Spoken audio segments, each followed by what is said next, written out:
समस्त को स्वागत पिलाने आज क्लास आम यूट्यूब चैनल हेमसावर क्लासेस रे।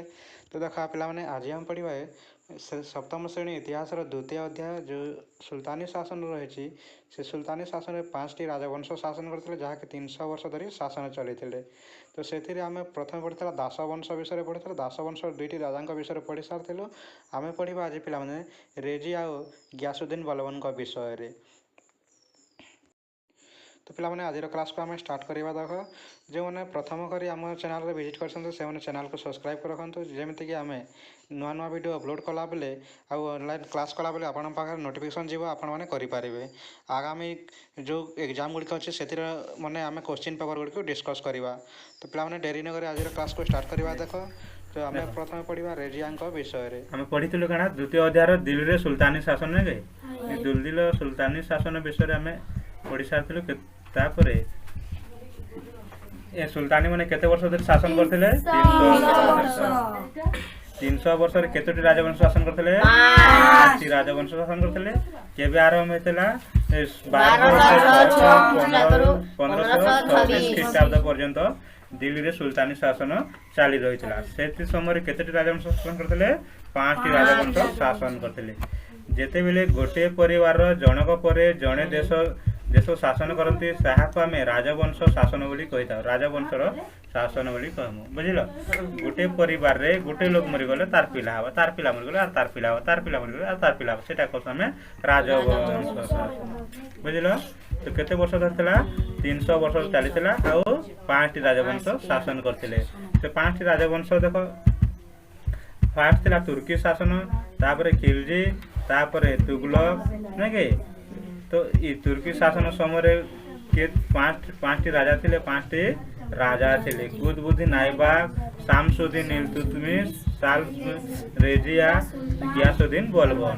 आमे पढ़मु रेजिया और गियासुद्दीन बलबन के विषय दिन का विषय पढ़ी सारछ माने आज पढ़मु रेजिया सुल्तान और गियासुद्दीन बलबन का विषय। देखो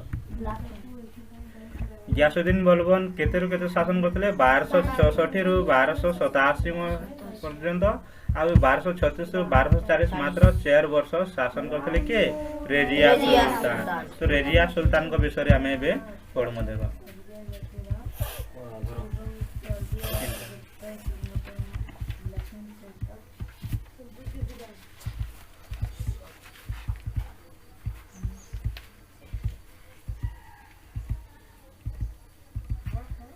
आमे रेजिया को विषय ही पढ़बा ने के।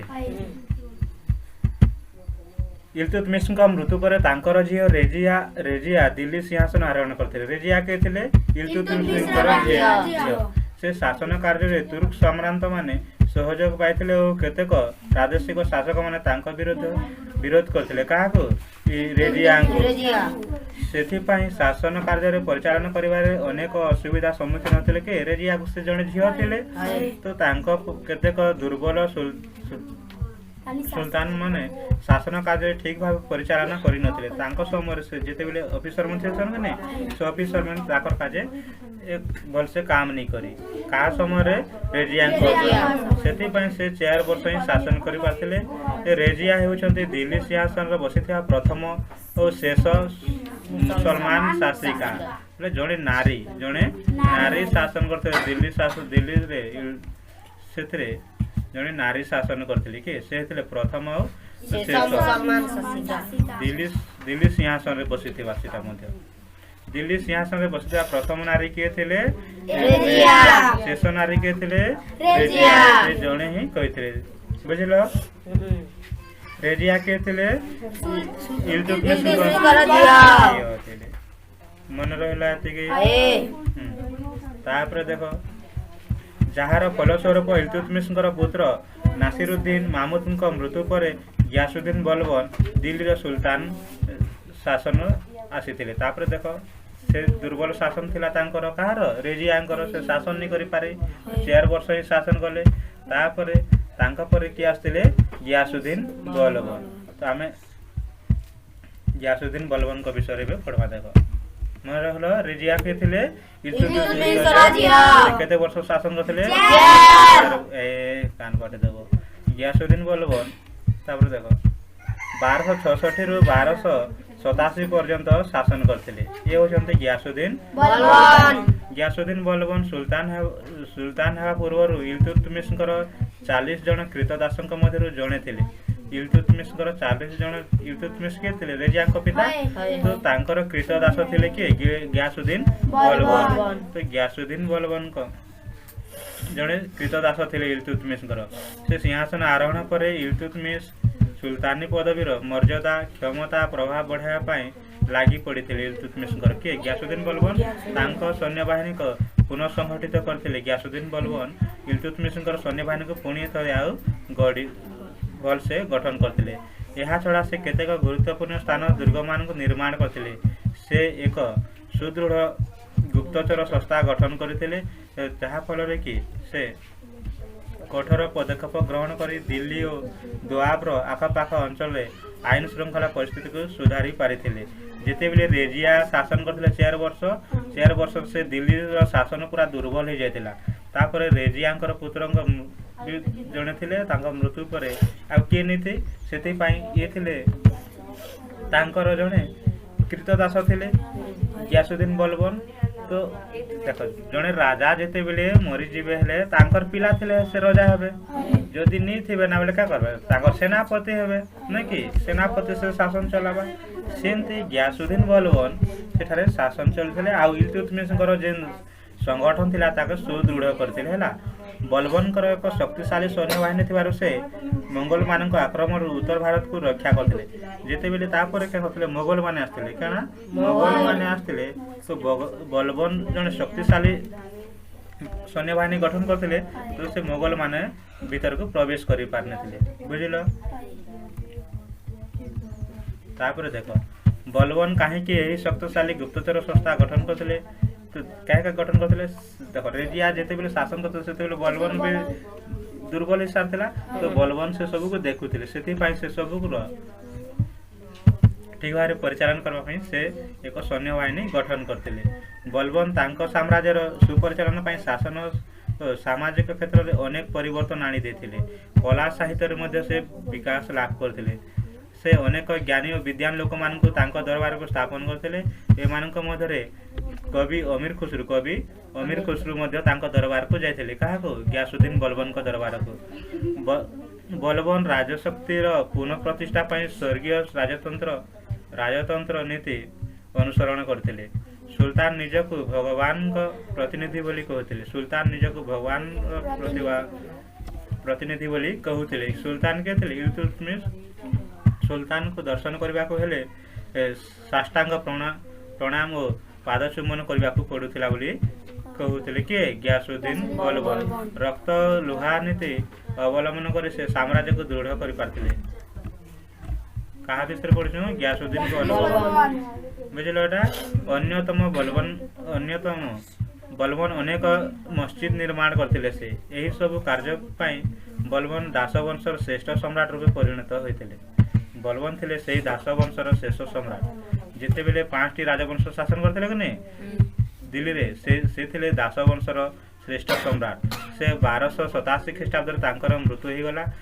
मृत्यु पर शासक मैंने दुर्बल थे एणु दिल्ली रे खिलजी वंशर आरंभ होता। तापर देख दास वंशर एते बेले पतन हो गला। कहार शासन पर पतन हो गला गियासुद्दीन बलवान। गियासुद्दीन बलवान जड़े कृतदास थे तो से दास आकार थे। तो से दास वंशर पतन हो गला। कहार मृत्यु पर गियासुद्दीन बलवान पर। गियासुद्दीन बलवान का मृत्यु पर दास वंशर पतन है। क्यों वंशर आरंभ होता खिलजी वंशर आरंभ होता बुझल कि आम पढ़ु रेजिया और गियासुद्दीन बलवान। रेजिया के थे इल्तुतमिश रेजिया 4 वर्ष शासन करते। मृत्यु पर गियासुद्दीन बलवान शासन करते। गियासुद्दीन बलवान मृत्यु के 1287 ख्रीष्टाब्द 1267 रेजिया मृत्यु होता। तो रेजिया मृत्यु पर ये सिंहासन आरोहण करते कि गियासुद्दीन बलवान मन रहा कि। तो वर्तमान में देख खिलजी वंश पढ़ा। खिलजी वंश क्यों वंशर पतन पर आरंभ होता दास वंशर। दास वंशर शेष राजा किए थे गियासुद्दीन बलवान बुझल। तो 1290 ख्रीष्टाब्द ଜଲାଉଦ୍ଦିନ ଖିଲଜି ଦିଲ୍ଲୀ ସିଂହାସନ ଆରୋହଣ କରିଥିଲେ। ଯେତେବେଳେ ଗିୟାସୁଦ୍ଦିନ ବଲବନଙ୍କର ମୃତ୍ୟୁ କେବେ ହୋଇଥିଲା? 1200 ଗିୟାସୁଦ୍ଦିନ ବଲବନଙ୍କର ମୃତ୍ୟୁ 1287 ରେ ହେଇଥିଲା। ତାପରେ ଖିଲଜି ବଂଶ ଆରମ୍ଭ ହୋଇଥିଲା। ଖିଲଜି ବଂଶ 1290 ସେଠାରେ କିଏ ସିଂହାସନ ଆରୋହଣ କରିଥିଲେ? ଜଲାଉଦ୍ଦିନ ଖିଲଜି ଦିଲ୍ଲୀ ସିଂହାସନ ଆରୋହଣ କରିଥିଲେ। ତାଙ୍କ ମୃତ୍ୟୁ ପରେ ତାଙ୍କର ଜାମାତା ଆଲ୍ଲାଉଦ୍ଦିନ ଖିଲଜି ସିଂହାସନ ଆରୋହଣ କରିଥିଲେ। ତ ଦେଖ ଜଣେ ପରେ ଜଣେ ଜଣେ ସିଂହାସନରେ ଆସିଛନ୍ତି। ତ ଆଲ୍ଲାଉଦ୍ଦିନ ଖିଲଜିଙ୍କ ବିଷୟରେ ପଢ଼ିବୁ। ଦେଖ ଜଲାଉଦ୍ଦିନ ଖିଲଜି ଥିଲେ ଦେଖ 1290 ରୁ 1320 ଖ୍ରୀଷ୍ଟାବ୍ଦ ପର୍ଯ୍ୟନ୍ତ କେନ୍ଟା ଥିଲା? ଖିଲଜି ବଂଶ ଥିଲା। ଏଟା ଥିଲା ଖିଲଜି ବଂଶ ଶାସନ କରିଥିଲେ ହେଲା। 1290 ରୁ 1320 ଖ୍ରୀଷ୍ଟାବ୍ଦରେ ଜଲାଉଦ୍ଦିନ ଖିଲଜି ଥିଲେ। ସେଥିର ଖିଲଜି ବଂଶର ରାଜା ଥିଲେ। ତାଙ୍କ ମୃତ୍ୟୁ ପରେ କିଏ ଥିଲେ? ଆଲ୍ଲାଉଦ୍ଦିନ ଖିଲଜି ସିଂହାସନ ଆରୋହଣ କରିଥିଲେ ଦିଲ୍ଲୀର, ନାଇଁ କି? ତ ଆମେ ସେ ଆଲ୍ଲାଉଦ୍ଦିନ ଖିଲଜିଙ୍କ ବିଷୟରେ ଏବେ ପଢ଼ିବା। ଦେଖ ଆଲ୍ଲାଉଦ୍ଦିନ ଖିଲଜି 1296 ରୁ 1316 ଖ୍ରୀଷ୍ଟାବ୍ଦ ପର୍ଯ୍ୟନ୍ତ ଦିଲ୍ଲୀର ସିଂହାସନ ଆରୋହଣ କରିଥିଲେ। ବୁଝିଲ ଏଟା? ତ ଆଲ୍ଲାଉଦ୍ଦିନ ଖିଲଜି 1296 ଖ୍ରୀଷ୍ଟାବ୍ଦରେ ଦିଲ୍ଲୀ ସିଂହାସନ ଆରୋହଣ କରି 1336 ଖ୍ରୀଷ୍ଟାବ୍ଦ ପର୍ଯ୍ୟନ୍ତ ସେ 20 ବର୍ଷ ଧରି ଶାସନ କରିଥିଲେ। କେତେ ବର୍ଷ? 20 ବର୍ଷ। ଆଲ୍ଲାଉଦ୍ଦିନ ଖିଲଜି କେଉଁ ବର୍ଷ ରାଜା ଥିଲେ? ଖିଲଜି ବର୍ଷ ରାଜା। ବୁଝିପାରିଲ ଏଟା? ମନେ ରହିଲା? ସୁଲତାନି ଇତିହାସରେ ଆଲ୍ଲାଉଦ୍ଦିନ ଖିଲଜି ସ୍ୱତନ୍ତ୍ର ସ୍ଥାନ ରହିଛି। ତ ସେ ଦ୍ୱିତୀୟ ଆଲେକଜାଣ୍ଡାର ହୋଇ ସମଗ୍ର ପୃଥିବୀକୁ ଜୟ କରିବାକୁ ଇଚ୍ଛା କରିଥିଲେ। ଆମେ ଆଲେକଜାଣ୍ଡାର ବିଷୟରେ ପଢ଼ିଛୁ କି ନାଇଁ? ପ୍ରଥମ ଯେତେବେଳେ ପଢ଼ିଥିଲୁ ଇତିହାସ କ'ଣ ପୁରୁ ଆଉ ରମ୍ବି 2 ଜଣ ରାଜା ଥିଲେ। ଆଲେକଜାଣ୍ଡର ଆସିସି ବୁଢ଼ା ଦାଦା ଗୋଟେ କାହାଣୀ କହିଦେସନ୍। କେତେ କ୍ଲାସ୍? 6 କ୍ଲାସରେ ପଢ଼ିଛୁ। ତ ମାତ୍ର ବୃଦ୍ଧ ପାରିଷଦ ଆଲ୍ଲା ଉଲ୍ ମୁଲକଙ୍କ ପରାମର୍ଶ କ୍ରମେ ସେ ପ୍ରଥମେ ସାରା ଭାରତ ଜୟ କରିବାକୁ ନିଷ୍ପତ୍ତି ନେଇଥିଲେ। କି ଆଲ୍ଲାଉଦ୍ଦିନ ଖିଲଜି।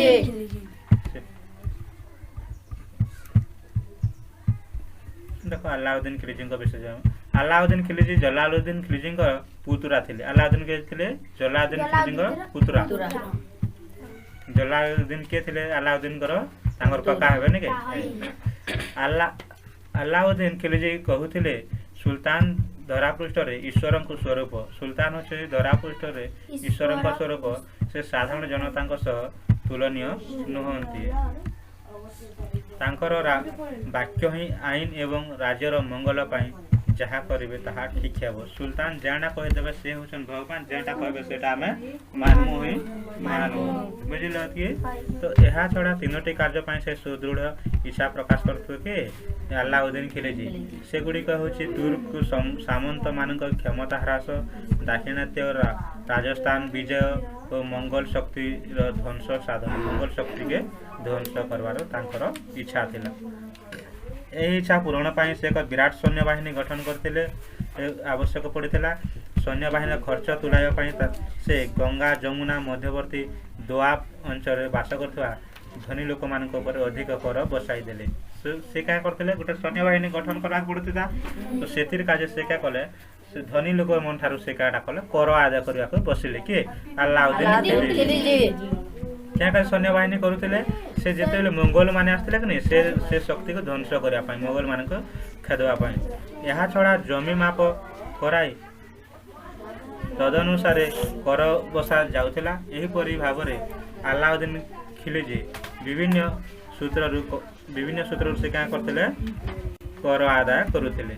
बुझिल कि